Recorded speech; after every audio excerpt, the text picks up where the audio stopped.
Welcome to the GATE session. Myself Shyam Sundar, Assistant Professor in EEE Department of SA Engineering College. Today we are going to discuss the GATE syllabus. In the GATE syllabus, section 5, it is coming under the electrical machines. In this electrical machines, now I am going to discuss the no load and then block rotor test of an 3-phase induction motor. So first introduction about this 3-phase induction motor in no load and then block rotor test. This introduction, the 3-phase induction motor which converts the electrical energy into mechanical energy. It is an self-static motor. In this no load and then block rotor test conduct in 3-phase induction motor, we have to find the no load current, power factor, that is cos phi, and windage and friction losses, and then core loss, no load resistance and magnetizing reactance.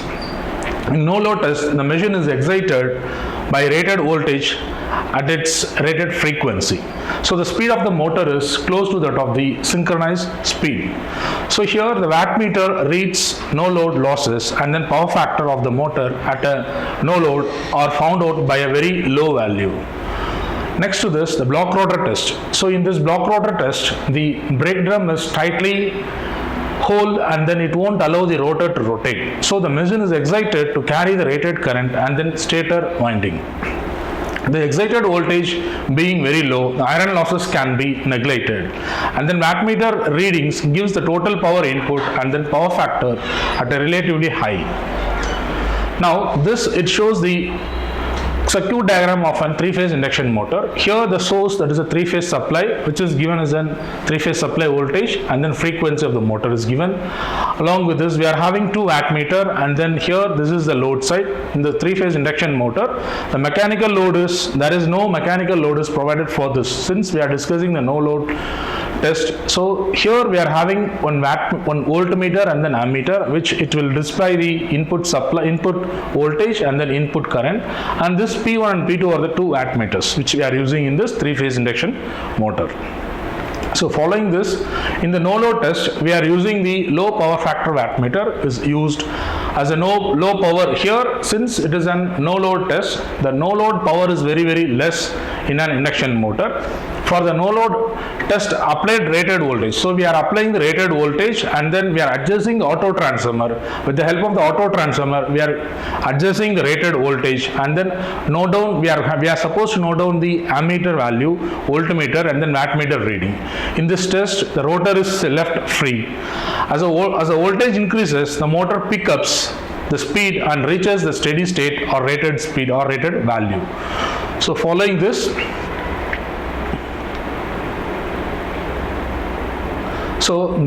it shows that the circuit diagram of block rotor test in a 3-phase induction motor. Here we are giving the supply, input supply RYB as a 3-phase, and then we are having the fuse. Here this is the 3-phase auto transformer. With the help of this 3-phase auto transformer, we can vary the rated value of voltage, and then here we are having 2 wattmeter, W1 and W2 are the wattmeter, and then one ammeter which is connected to the wattmeter 1, and then the voltmeter which is connected across the R phase and then B phase. Here we are having the stator winding, it is in the form of delta, and then the rotor is blocked. So since the rotor is blocked, the rotor is not at all rotate, it will be kept as hold as stationary. So in the block rotor test, which enables to determine the efficiency and then circuit parameter of the equivalent circuit of a 3-phase induction motor. In the block rotor test, the shaft of the motor is locked so that it can be so that it cannot be rotated. The rotor winding is short circuited.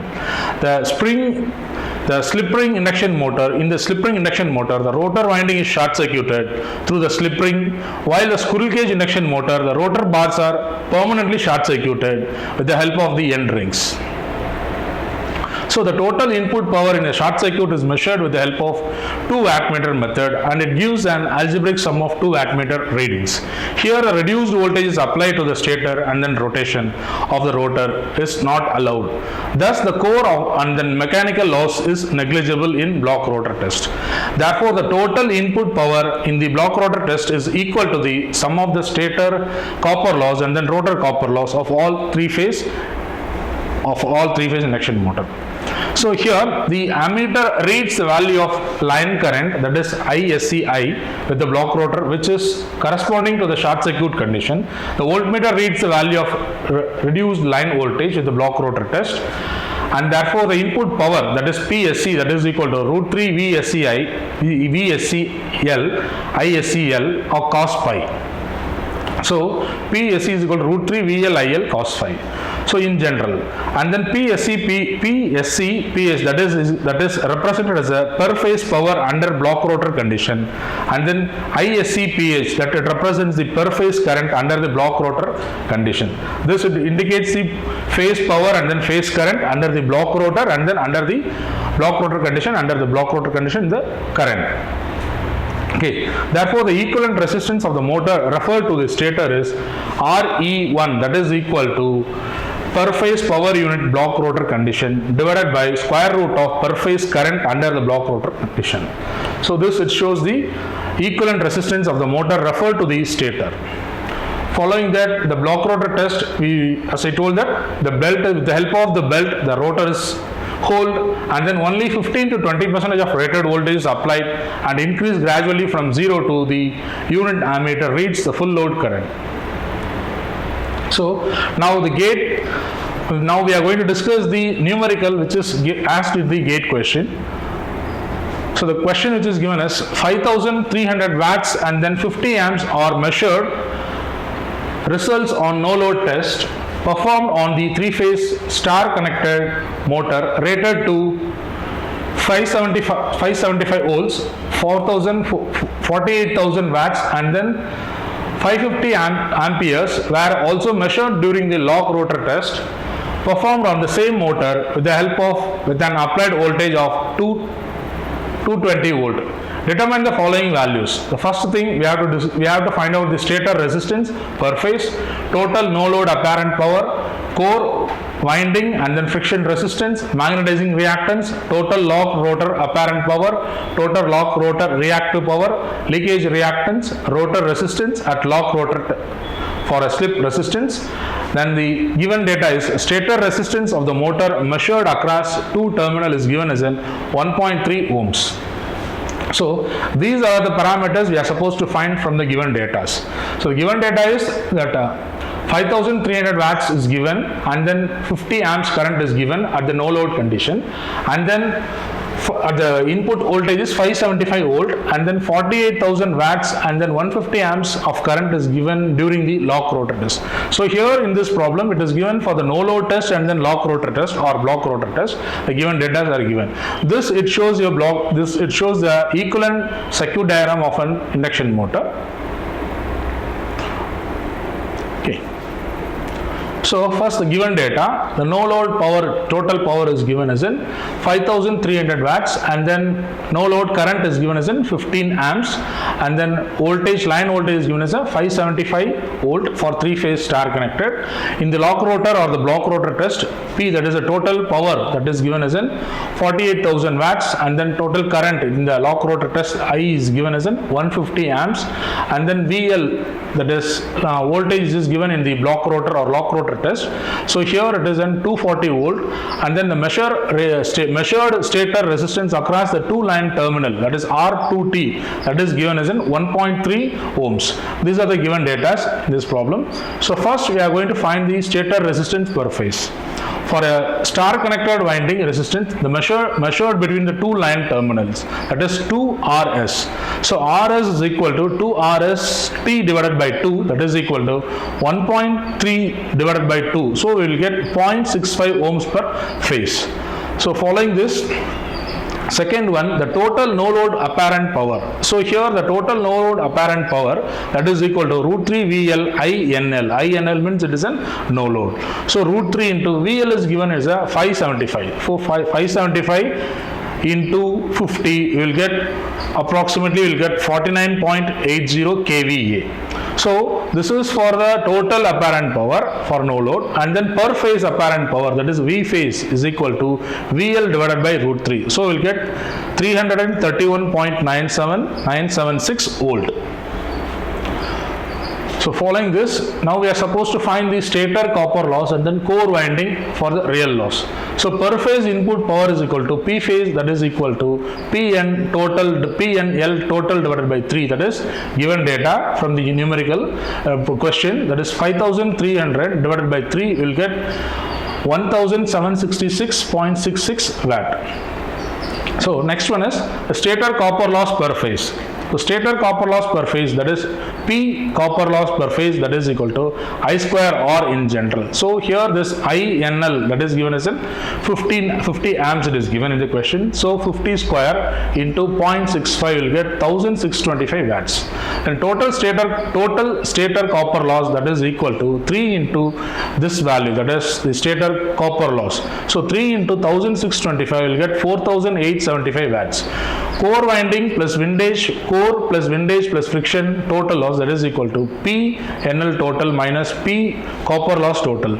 So here we got that P NL total, that is equal to 5300. So 5300 minus 4875 will get 425 watts. Following this, per phase core winding real power, that is equal to per phase core winding, that is equal to 425 watts divided by 3 will get 141.6667 watts. Per phase equivalent core, that is equal to iron plus mechanical resistance referred to the stator, that is R core, that phase is equal to V square phase divided by P core phase, that is equal to 331.976 square divided by 141.6667. Approximately we are getting that 777.941 ohms. So next one is magnetizing reactance per phase. So per phase apparent, it is given as an S per phase, that is equal to V phase into, that is I no load current, that is equal to 331 into 976 into 50. So we'll get 16,598.82 VA. Per phase reactive power, that is equal to reactive power is equal to root of apparent power minus reactive power.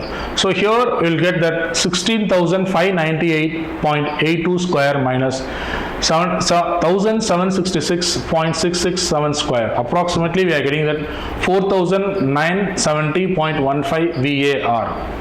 So magnetic reactance, we are know about the formula, that is XM, that is equal to V phase square divided by the reactive power. So the reactive power value we got that 4,970. So 331.976 square divided by 4,070.15. Approximately we are getting that 6.677 ohms.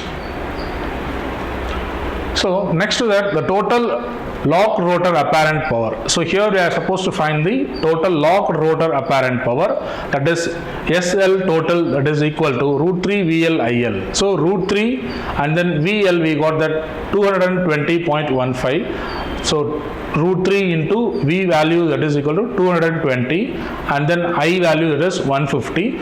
So if you are multiplying this, we get 157.6667 VA. So the total lock rotor reactive power, that is equal to square root of the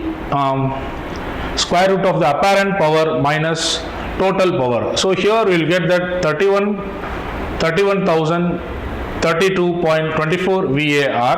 Per phase value is given as in 220 divided by root 3. So we will get 127, that is 127.017 volt. So following this, per phase lock rotor series resistance, and then we are supposed to find the per phase lock rotor series resistance and then leakage reactance. So per phase real power at lock rotor. So per phase reactance at lock rotor, that is equal to total, that is a lock rotor power divided by 3. So we are getting that 16,000 watts.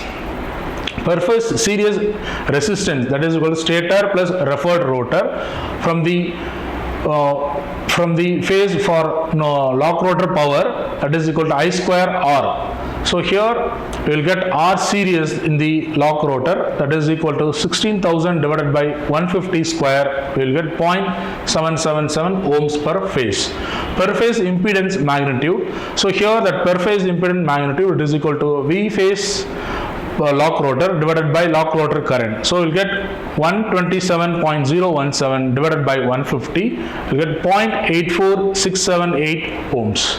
Then finally that leakage reactance per phase, is equal to impedance per phase minus resistance in the lock rotor. So here that is the root of impedance magnitude minus series resistance, that is equal to 0.84678 square minus 0.7111 square. So approximately we are getting that 0.459737 ohms per phase. So next one is the rotor resistance at lock rotor referred to the stator. So our rotor which is kept in the locked condition, that is equal to the series resistance in the lock rotor minus RS. So here we get 0.7111 minus 0.65. So we get the value of 0.06111 ohms per phase. So these are the parameters we found out from this gate question. So this all the like a stator resistance per phase, total no load apparent power, magnetizing reactance per phase, core plus windage plus friction loss, per phase core resistance which is referred to the rotor, and then total lock rotor apparent power, total lock rotor reactive power, leakage reactance, and then rotor resistance at lock rotor per phase which is referred to the R locked, that is we are getting that 0.0611 ohms per phase. I hope this may be useful for you. We will see in the next session. Thank you.